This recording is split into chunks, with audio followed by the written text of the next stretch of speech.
date RICO, or the Racketeer Influenced and Corrupt Organizations Act, was signed into law by then-President Richard Nixon.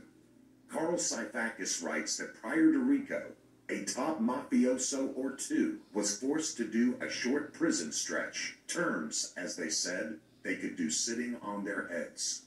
To say it another way, law enforcement might bust a low-level guy or two every once in a while, but they were rarely able to get a boss.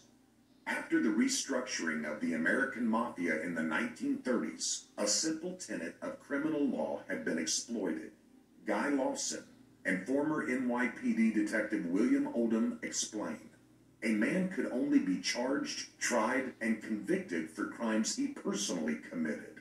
Historically, common law held a defendant responsible only for his own actions. If a mob boss didn't pull the trigger, if he could plausibly deny instructing a hitman to murder a victim, it was hard to make a case against him. There were conspiracy laws, but they were extremely difficult to prove because of the strict rules of evidence and hearsay.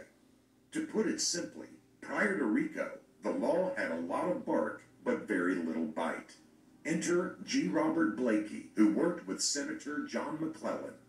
Under the latter's leadership, the government conducted the Select Committee on Improper Activities in Labor and Management.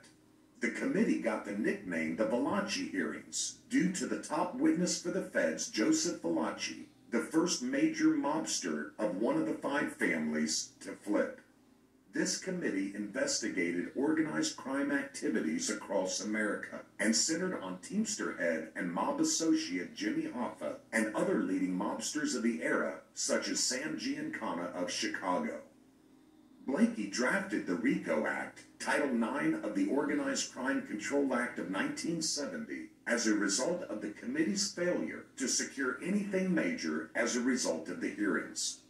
RICO was considered landmark legislation in American criminal law and, according to prosecutors, finally gave the dog teeth.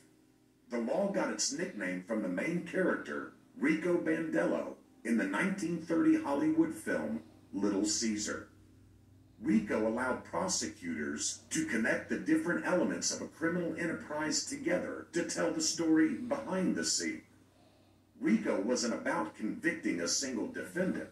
The purpose was to cripple the whole organization. Numerous charges could be brought against multiple defendants. Hearsay evidence became admissible. Associative evidence was allowed, the demonstration of guilt by association.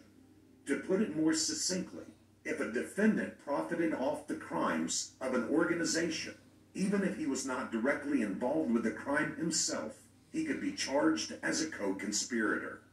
Blakey tried to demonstrate how he had created an intricate system of rewards and punishments to entice wise guys to turn into snitches. Prosecutions would then go all the way up the chain of command. The law sat on the shelf for nearly a decade, though Blakey tirelessly held seminars for law enforcement and prosecutors, introducing them to the finer points of the legislation. Finally, in 1982, federal prosecutors used the law against Cleveland crime boss James Licavoli. Licavoli, along with 15 others, were arrested, tried, and convicted under RICO. Licavoli got 17 years in federal prison. He died in his jail cell a few years later in 1985. Federal prosecutors were elated, to say the least. RICO had done its job. Now it was time to turn to bigger fish, the heads of the 5 families who controlled New York's underworld.